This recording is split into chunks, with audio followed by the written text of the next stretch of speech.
Well, hello. I'm still David Michael Smingy. I'm still married to Brita, and Brita is still alive. And unfortunately, that timer seems like it's ticking a lot faster than I want it to. Guess in the way of update, essentially Brita's last MRI was not encouraging. But to get that, I think I'm just going to walk through the last 5 months or so and kind of give you an overview of sort of what's happened. So if you remember, there was essentially two major areas of concern. One was a contrast enhancing spot in the top, non-contrasting spot in the back. And it looked like we could go ahead and do laser therapy on this contrast enhancing spot. And we went and we did that. And we had some partial success there initially. We had seen a spot that was about 1 centimeter or so. We repeated the scan a few months later. Yeah, I'm not sure if exactly a month or 2 months later, but sometime later.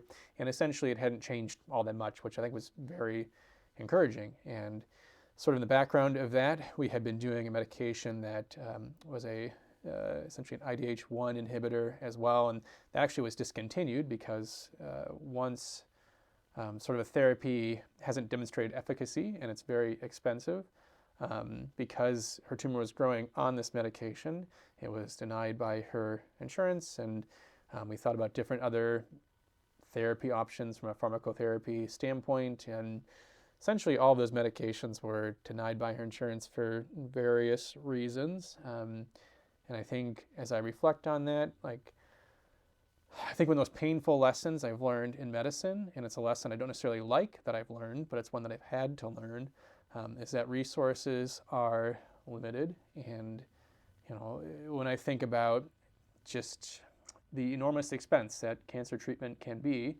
I do think at some level you have to say this is a lot of money. And I understand where insurance companies come from when they look at things and say, well, look, we'll go for the FDA-approved medication and treatment. We'll leave kind of experimental therapies on the side for controlled trials and the prices associated with those, but we're not going to just pay for medications that aren't necessarily FDA approved for your tumor, even though there's still good evidence behind potentially pursuing those therapies. I don't envy the folks that have to make those decisions at insurance companies. I have a lot of mixed feelings towards insurance companies.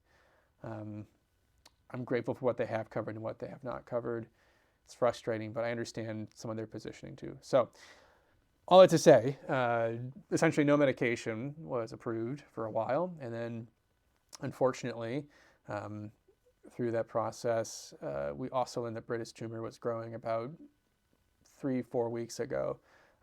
Essentially, that contrast enhancing spot in particular, that was the one that got lasered and didn't really show much growth in the first follow-up scan about 2-3 weeks ago, did show some growth on that scan. And it was enough growth that the radiologist didn't really even bother measuring it. It was very obvious that it had grown. And unfortunately, the parts that were sort of easily measurable, it's obvious that it's grown, like at least probably a doubling or more. And then the sort of harder to measure stuff. So tumors invade, right? And if you think about glial cells, Brita has an oligodendroglioma, a growth of the kind of gluey cells that keep things together. And those cells are designed to sort of proliferate and wrap around things and sort of wiggle their way through the brain and spread just by their nature. And then you put a tumor kind of into that sort of, or tumor mutation in that sort of population of cells, and they just tend to diffusely go everywhere. So what I'm saying is there's a measurable area that's gotten substantially larger, and then there's also sort of this wispy stuff throughout her brain, is the best way I can describe it. Almost like if you took a picture of her MRI and you said, well, where is tumor? Well, there's kind of a cloudiness throughout the whole sort of remaining frontal lobe. So Brita lost her right, it's basically all the left, and then I think it'd be safe to say pretty much everywhere else too has sort of a wispiness to it. So it's grown a lot, in pretty short amount of time, which is not encouraging. So unfortunately, we did have that discussion where the oncologist very bluntly says, look, like untreated, this looks like 3 months to maybe 9-12 months to live sort of discussion. And we had that discussion, and then we said, well, what other options are available? And there are a couple things to think about from a medication standpoint, but even with therapy, I think I'd be optimistic to say that we'd make it to 18 months from now. I think more realistically, we're looking at this 6 to 12 month kind of timeline. Um, and that's just the reality of it. I wish it wasn't true, but it is true. And sometimes you have to face those really difficult things in life, and it just is the reality. I think at some point it's reality every person on this planet will face is the inevitability of their own demise. But also there's sort of a hope and peace that comes with that too. I think, clinically, Brita's really enjoyed a good clinical life from her after her tumor diagnosis. Her tumor was 2016, almost 9 years ago, approaching that in July. So we're 3 months shy of 9 years. And essentially has been sans 3 seizures, seizure-free, up until about a month or two ago. Brita has had some more seizure-like activity. Nothing violent per se, but just so your brain has different kinds of seizures that it can have. And the stuff that she's had essentially has sort of been just absentness or kind of more subjective seizure. I wish I could put my finger on it, but it's by nature kind of a subjective experience. But suffice to say, if you were talking to her, you'd know that she was having a seizure. And she's had at least 2, if not 3 of those in recent memory, recent being the last couple months. And I think, we see some kind of signs of both obvious radiographic changes, but then also sort of a subjective clinical changes as well. And then, Brita's needing to sleep more too. And, as you look at it, sort of the consequences of brain tumor growth, that's certainly one of them too. So, so I think, where am I going with that? I think Brita has enjoyed a clinical experience, but I think, looking forward, just being honest, I think we'll see some clinical deterioration. Maybe their quality of life is going to decrease soon. And I don't know what that soon means. It could still be months, but it's not a reassuring thing to watch. So what do we do with that information? That's a really good question. I think you accept it and you say, this is what I have, and here's what we can and can't do. And we took time to make sure that we got sort of family pictures. A friend was able to take some really just beautiful pictures that I will treasure. And we also are making sure that we're taking time to record Brita and have good conversations with her and discussions with her for certainly Perrin's sake, and probably my sake too. And if God allows me to have more kids, which is another discussion, their sake too.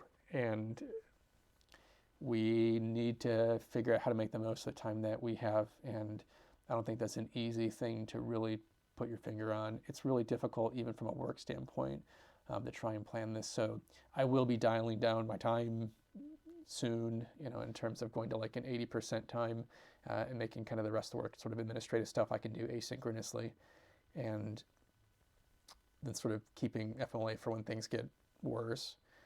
The other stuff that's been happening too is that we're still probably going to move forward with the surrogacy piece of this. If you recall real quick, we had 18 eggs that were harvested about 18 years ago, seems like 18 years ago, about 5 years ago, before she started chemo. We took 8 of those, we fertilized them, then narrowed down to 1 viable genetic normal embryo, and we implanted that one. We unfortunately had a miscarriage with our surrogate. It was devastating for the surrogate. It was painful for us to go through too. And then Brita was looking well enough, and we didn't have this information at the time, but then we went and we fertilized the remaining ones. And of those, we took the 10 remaining eggs, and we have 2 genetically normal embryos that remain. And that's it. I promised myself I would give them a chance. And Brita and I had those discussions, and we did it before the fact, and we kind of knew that it was a very real possibility that Brita could die before those embryos were birthed. And we committed to moving forward with that. So we will. and I need help and prayer for that decision and discussion too.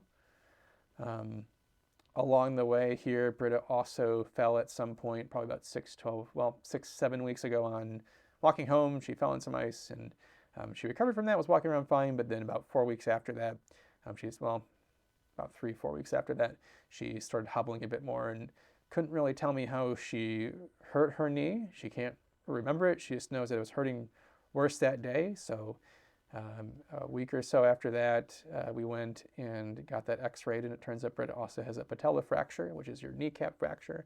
What does that mean? It means that she should probably keep it in extension, so you keep your leg straight, and as best you can. She has permission to take it off for things like sleep and shower, stuff like that. But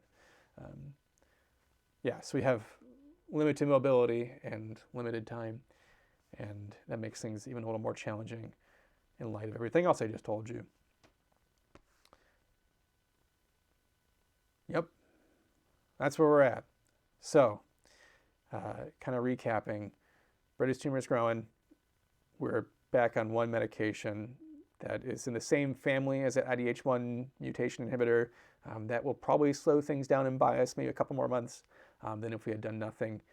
We're trying some alternative options and pursuing them mostly through kind of these compassionate options, because they're about $30,000 a month to do these medications. And that's just not feasible for anybody to pay out of pocket for. So just that part of it. And then 2, surrogacy stuff, 2 remaining embryos that we'll probably have to think about how we're going to move forward with those. Those are not currently implanted in anybody. And then 3, certainly the how do you make the most of the time kind of thing. So I feel loved by a lot of people, and I'm grateful for my church family, my immediate family, my extended family, my friends, and just all these lovely people in my life who've been very supportive of everything that's been happening. And I cherish that. I'm grateful for it.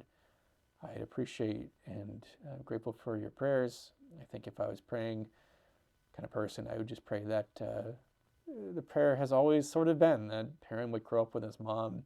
I think that would be much more in a non-literal sense going forward. And I just pray that we make wise decisions with how to best spend the time that we have with Brita.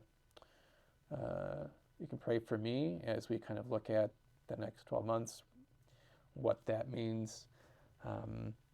And you can and I'll pray for Brita too, that she'd enter into this gracefully and gratefully for that matter. I suppose it's difficult to appreciate and be grateful for tumors, but I think you try and find the silver lining on anything. And I think I've certainly learned a lot from it. I wish I didn't have to learn these things this way. I wouldn't wish this on anybody. But I think I've definitely grown and learned from it, and I'm doing my best to make the most of it. I definitely wish it wasn't true, but it is. So all that to say, I'm grateful for you guys, and I'm grateful you're listening, grateful you're here. And I will do my best to kind of keep things updated, but I also want to make sure I'm spending time with Brita too. And that's all. In terms of other quick, just immediate things, we will be going to a conference this week. It's a Christian Community Health Fellowship Conference. It's a great conference, and I think a lot of our extended missional friends will be there, and I look forward to interacting with people and enjoying people's presence in that. And then also it's Perrin's birthday this week, so I pray that that would just be a special time for him and Brita and me. So thank you for that.